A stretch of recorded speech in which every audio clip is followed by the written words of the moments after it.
Hi guys, you're welcome back to Significant Woman. So today we are going to be talking about the posture that you need to maintain when you are going through difficult moments in life. Let's say when you're going through loss, you have lost someone, or when you're disappointed in life, or when life is really, really difficult and you don't know what to do. So we're going to be talking about the things that you need to do, the posture that you need to maintain so that you can go through it successfully. Now, like I've already said in life, many times it's not like life is going to be a bed of roses. Actually, it is a bed of roses. It will have the beautiful red roses, but then also it has thorns. And many times we don't want to accept that actually the thorns and the difficult moments are part of life. So I think if I'm to ask each one of us to put up our hands, we can say that we have gone through difficult moments in life. And sometimes it's like a roller coaster. It's like you finish this thing, and before you even catch a breath, another thing happens. And before you know it, this friend has disappointed you. Before you know it, this one, you've lost money, or your business is not working out. You've lost a loved one. Your husband is cheating. There is a lot that happens in life. And you find that it's like a mixture. Today you're smiling, but deep down you know that there is this one thing that is eating you. Maybe you've got a bad diagnosis and you're told that you have cancer, or your child has turned into drugs, or your child is disrespectful and they've done something and they have to go to prison. Life throws so many things at us, like every day of our lives. And sometimes we don't know what to do, And I can give an example of recently, Kamala Harris. I believe that she had many people that were believing in her, many people that were really hoping that she wins, and even herself, because if you're to stand, you invest a lot of energy, you invest a lot of money, and then you lose the election. It can be something huge. It can be, I don't know, sometimes I really don't want to go through such things where there is competition, where there is winning and losing, because sometimes I don't have the emotional capacity to go through. If I let's say I've lost, I don't know how to go through that. So we go through a lot in life. And recently there is all these news that have been going on about some guy from Guinea-Bissau, no, Equatorial Guinea, who was sleeping with 400 women. And those are 400 families that have been affected, and not just their husbands, but their children, their mothers, their friends. And you find that many times things just keep on happening, things that are in our control, but also things that are not in our control. And so it is really good to know, how do we deal with these things? Because if we don't, that's why you see people are depressed, people have lost their lives, people have turned to they've made the bad decisions, and yet this is part of our life's journey until we die and we're able to say, okay, now I have rested. But then it is not just us who have gone through, or who go through all these things in life. We see people in the Bible, and actually I need to tell you beforehand that I'm going to be basing on the Bible. Actually, I've been thinking that we are going to be having faith-filled Fridays. I was really hoping that I could share this yesterday on Friday, but well, it's just a few hours away from Friday. But we are going to be having faith-filled Fridays so that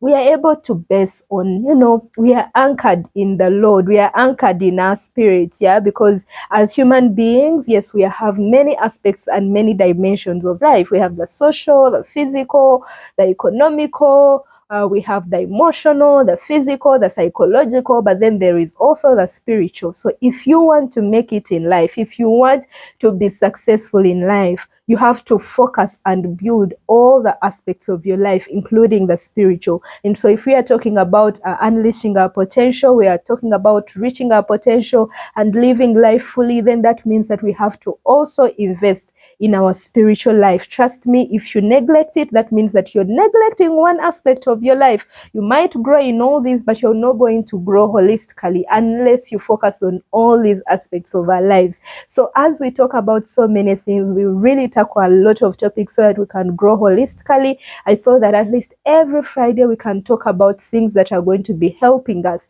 grow spiritually. So this one is really going to be focusing on really basing on the spiritual element of our lives. And so as I was saying, from the Bible, we see that many people were also going through they were also going through these kinds of challenges. And I'm going to talk about 4 characters from the Bible, people that went through a lot of things. And the funny bit, or the interesting bit, is that these people were actually believers. They were they were Christians, if I can say. They were faithful to God, and they believed in him, and they had a relationship with him. So we are not going to say that maybe they were wicked or what. No, they were really good people, and yet they went through these kinds of challenges. So the first person that we are going to look at is Joseph. Briefly, if you don't know the story of Joseph, Joseph was a very young guy at 17. He had a good relationship with the father. He was the favorite child to the father. And then the other brothers, who are very bigger than him, were jealous of him. So they first decided to kill him, but then later they said, no, let's sell him into slavery. So they sold him to a foreign land. So for Joseph, for the biggest part of his life, maybe for like 13 years, he was into slavery. He was sold as a slave, and then he ended up being disappointed because, number one, he's in a foreign land. He has no mother, he has no father, and then he's working for this person, and then the wife wants to sleep with him, and things don't go right, and then he's thrown into prison. The guy who was really a favorite child, really having a good life, because Jacob, his father, was a rich guy. He was a good, well-known guy in his land, if I can say. He ends up into slavery, serving as a slave, and then ends up in a dungeon, ends up in prison. And that was a really big disappointment from his family. And we go through these things.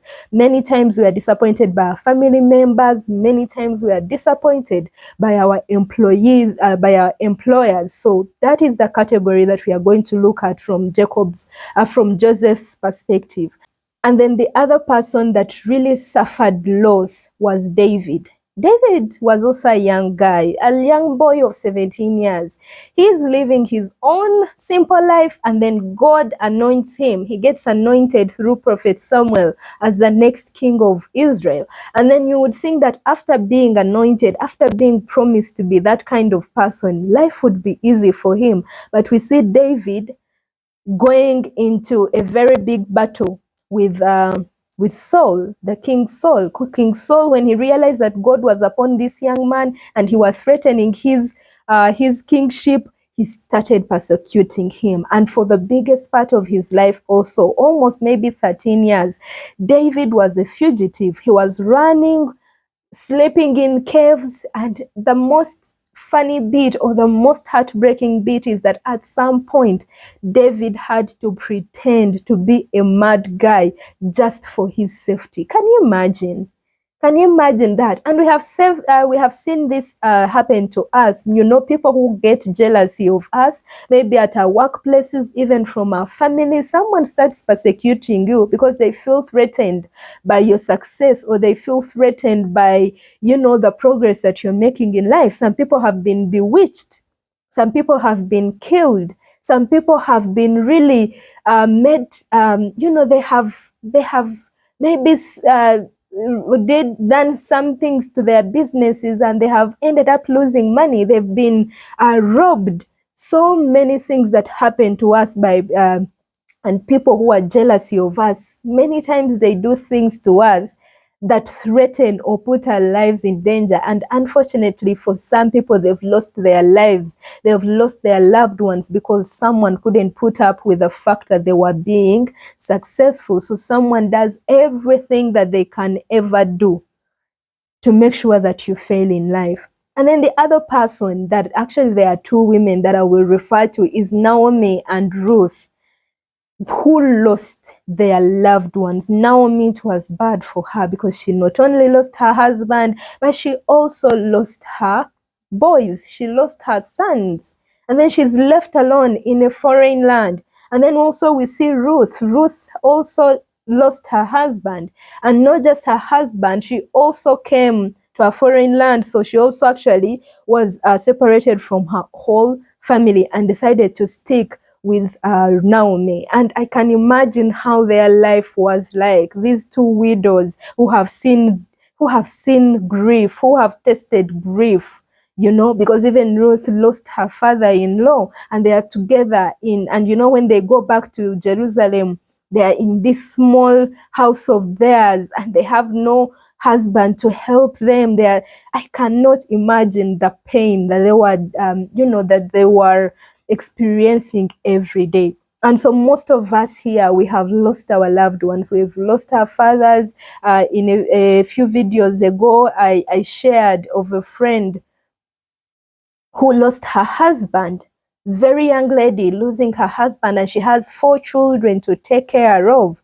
You know, we have lost our family members, we have lost our children, and grief is that pain that you carry with you for the rest of your life. That hole never gets filled. And I've tested it myself. We can say, yes, God is there. He will be the defender to the widows. He's the father to the fatherless. But there is always that hole. There is that pain, you know, that reality of you lost this person and they are never going to come back. That always is there. It always stays with you for the rest of your life. But what can we learn from these men and women of God? How did they handle the loss, the pain, the jealousy, the disappointment that they were facing in life? Number one is that they focused on their competence. And I'm going to encourage you, because many times when we go through such challenges, you like literally want to give up. You're like, you know what, I'm done. I don't want to do anything. I'm not going to do anything. I'm just completely done. Life is over for me. But I like the fact that a person like Joseph, wherever he went, he worked so hard and God blessed him. He did not let his circumstance define who he was. He is in Potiphar's house. He is a slave, but he worked so hard that Potiphar was blessed. His household was blessed because of Joseph. And even when he went into prison, we see him working so hard that the prison warden allowed, like he trusted him with everything. Where he was trusted with everything and anything. So even when we go back to David worked so hard. He took in people, different people that were desolated, people who were actually he was putting together an army of people who were disappointed in life. But these guys worked so hard that the army of David was never defeated. It was never defeated at all. So these guys did not focus on the pain that they were having, but they focused on developing themselves. And like one person ever told me, is like, Edith, make sure that you happen. Imagine when your enemies are really at war with you and you're just giving up in life. That is actually you giving them what they want. So how about you really decide that you're going to disappoint those people? They think and they expect you to really go down, but you're going to make a decision and say, you know what, I'm going to work extremely hard to make sure that I do not fail. And whatever puts you down, you do not remain there. You work so hard and to tell you something, that is where your breakthrough is going to come from. Because when we look at Joseph, it was from really working diligently, being committed to this work that he had in the prison, that it led to his freedom. We see David, from the hard work that he was putting in, even building his army and being really determined to be a fighter and all.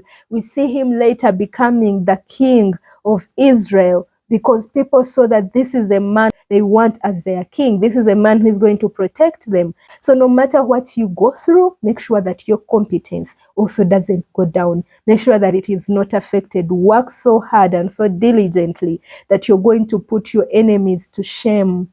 If it is at work, your employer is really not happy with you, your supervisor is not, do not give in. Work so hard, because through that, maybe that's how the CEO is going to support you. The other thing is for you to grow your character.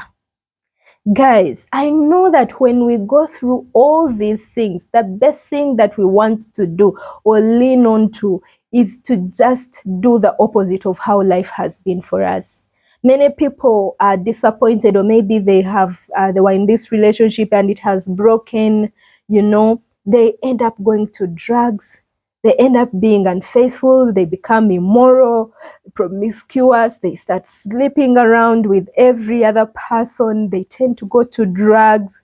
They become so rude because this guy really disappointed you in life. So you think that every man deserves the wrath, the hatred, So you just transfer all the pain and all the wrath and everything to this person, all the people that are around you. So you become a rude person. You become resentful. You become an angry person that no one wants to really come near you. Guys, that is wrong. Do not waste your pain. Yeah? Never, never waste your pain. Instead, you need to grow your character. Work on your integrity, guys. Integrity is very key. Let your public life be the same as your private life. We see this with Joseph. Joseph was a man of integrity. We see this with Daniel. We see it with the same as Ruth. Ruth was known as a woman of virtuous character. She was a noble woman known in the whole of Jerusalem, because that is what Boaz said. I've heard so much about you, and people have talked about how you've taken care of your mother-in-law, how you are a woman of noble character. Can you imagine being known for that after all the pain that you have gone through? Let people not say that woman lost her husband and she became the most resentful person in life. Don't be known that they disappointed you in life, so you hate every man. Instead, let people praise you that for the pain that you have gone through, it has built you and your character is much, much stronger. So continue being a truthful person, no matter what you have gone through. Continue being an honest person. Let your yes be a yes. Let your no be a no. Let your word, you mean your word. Let nothing really corrupt the things that you say. Make you, compromise your honesty. No, be authentic. Be a consistent person so that people do not actually, they are wondering, is this now you or the other? Like they cannot predict who you are. People of character are consistent in whatever that they do. So do not waste your life and you go into drugs, you go into immorality, you give up on life, you become resentful, you hate God, you become, name it, all that, the things that you want to say. No. Instead, build your character and your blessing is going to come through that. We see it for Ruth. Boaz ended up marrying her because of the testimony that she had. Because Boaz knew her as a woman of noble character, and no wonder whatever happened after that, he ended up marrying her. And before marrying her, he was so generous and so kind to her.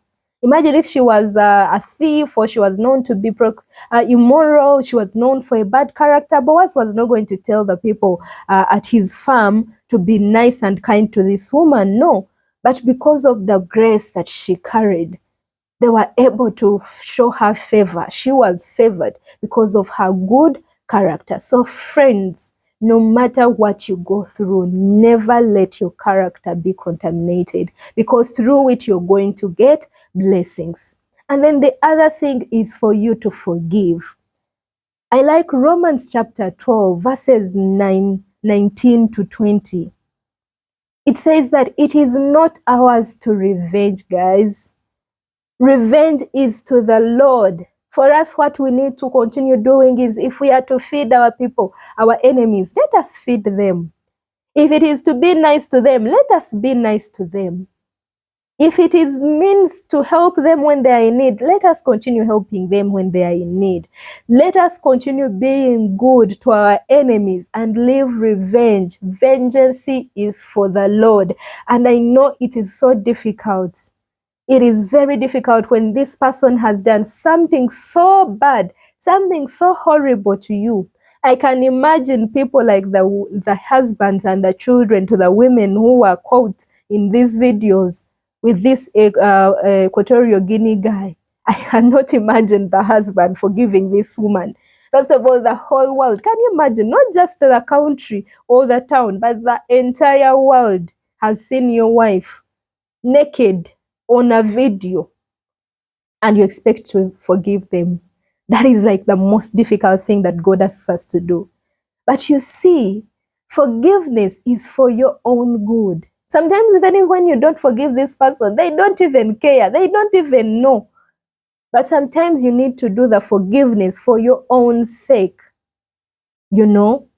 So I know when they tell you to forgive these people, you're like, no, I cannot. This person has been so bad to me. But friends, how about we allow God to do the revenge, to do the vengeance? I think that's the most perfect thing that we can ever do. And forgiveness is sometimes daily, because sometimes you feel so angry after forgiving this person. But even in that moment, you need to say, you know what? I choose to forgive this person. So if it means praying for them, you will pray for them. If it means being nice to them, you will be nice to them, and trust that God is going to come through for you. If he needs to pay these people back, he's going to do so. But you see, one thing that I always want to remember when I'm angry, when I'm pissed at all these people, is the fact that I've also pissed and I've also angered and I've also disappointed and hurt people in my life. You see, it is so easy to think that, well, this person, whatever they've done is so grave, is so bad. It's a grave mistake. I cannot forgive them. Do you know that you have also done certain things in your life that have hurt other people? You have hurt some people like so bad that they also cannot think of forgiving you. So we need to really remember this, that we are human beings. We hurt other people, they also hurt us. And if you don't want to forgive them, then also you don't expect other people to forgive you. But what I'm trying to say is that we do all these things all the time. It's not like we are the only ones who have been hurt in life. No, we have hurt other people in life. So just as you would want them to forgive you, you also need to forgive them. And the Bible also tells us that do unto others as you would want them to do to you.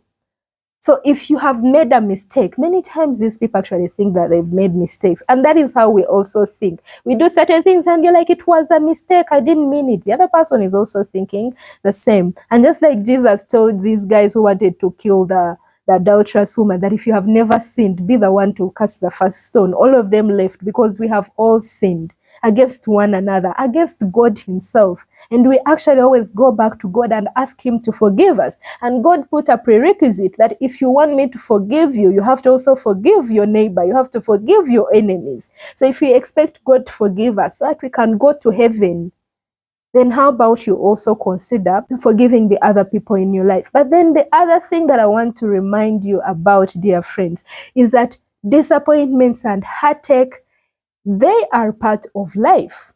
Like, guys, even when you look at David, after King Saul dying and life was a little bit okay for him, we see him experiencing more heartache, more pain, more disappointments. We see his children being killed. We see children killing one another. We see one of his children doing a coup and throwing him away from the throne, and David had to run away from him. Guys, the life just continued for him. It's not like after this one thing, then life became fine for him. No, what I'm trying to say is that heartache, disappointments, these things are part of life, and we are going to find a way to deal with them and to live through life, knowing that it will never be a smooth sail. No, disappointments will be part of our life. So there is a posture that we need to have all the time.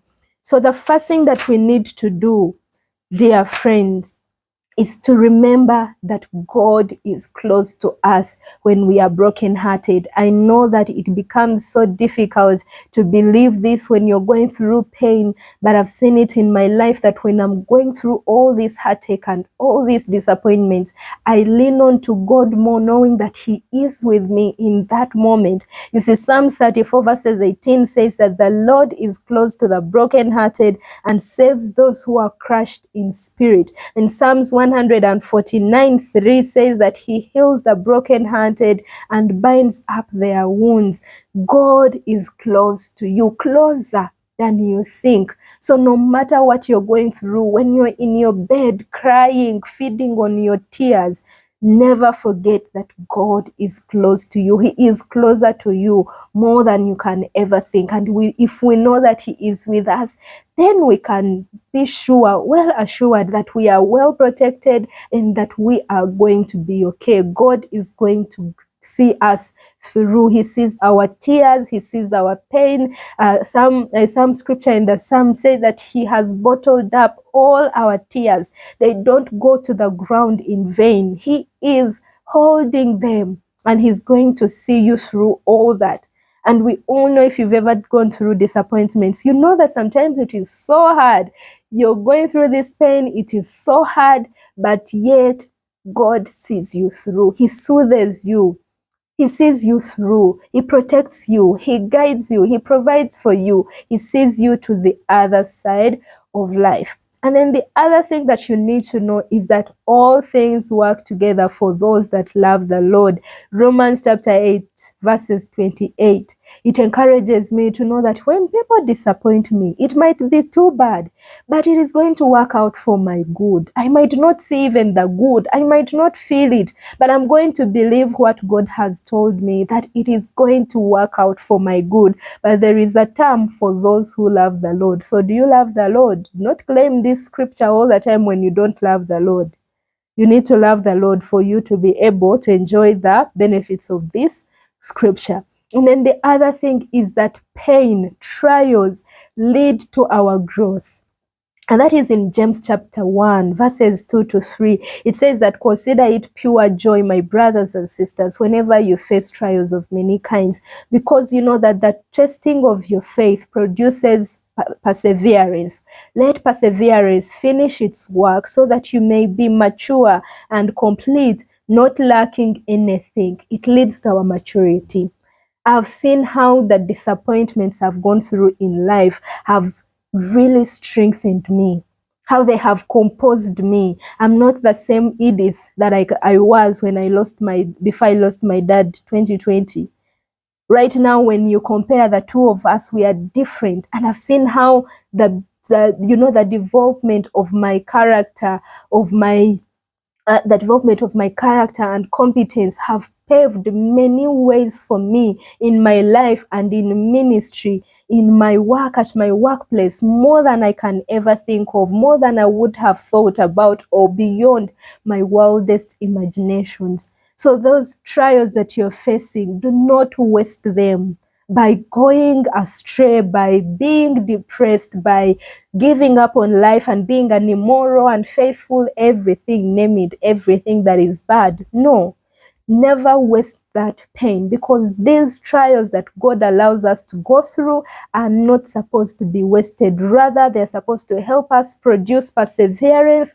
They're supposed to finish their work in us so that we can be mature and complete in every aspect of our lives, physically, emotionally. Some of these come and they really strengthen our emotional being.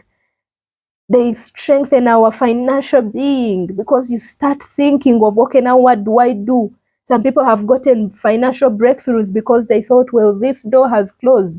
But they didn't know that that closed door would lead to another open window of many opportunities, So just keep anchoring yourself on God. And that is what I'm going to end with. Anchor yourself in the Lord. He is the one who is going to hold you together. He's the one who is going to see you through all these disappointments and losses and grief and pains of life. Life is not going to be good and all rosy and straight, like I've said. But when you have the Lord on your side, you're able to maneuver, you're able to go through. He's the one who calms storms at the right time. He's the one who multiplies the little fish and the little bread that we have. He's the one who walks on water. He's the one who raises the dead and brings them back to life. He is the one who refreshes us. He says, if you're heavy laden, come to me and I give you rest. He is the one that we need in every circumstance. Because if God is not in your boat, when life is so difficult and there are storms, who is going to calm them? When you only have one fish, who is going to multiply it? When everything in you is dead, who is going to raise them back to life? Who is going to bring the broken, who is going to bring the dead bones back to life? You need God on your side. You need Him in your life, because whenever things are going bad, He is the one who is going to help you go through them. And God has never stopped inventing. You know, those are the 4,000, 2,000 years ago. Those are the things that he was able to do. And he continues to do so many things for us. Many things, many testimonies, many miracles that he's going to continue doing. So my dear brothers and sisters who are watching me, that is the posture that you need to have when you're going through life's journey, if I can say. When you're going through the storm, when you're going through the fires in life, when you're going through disappointments, when you're going through pain, that is the posture that you need.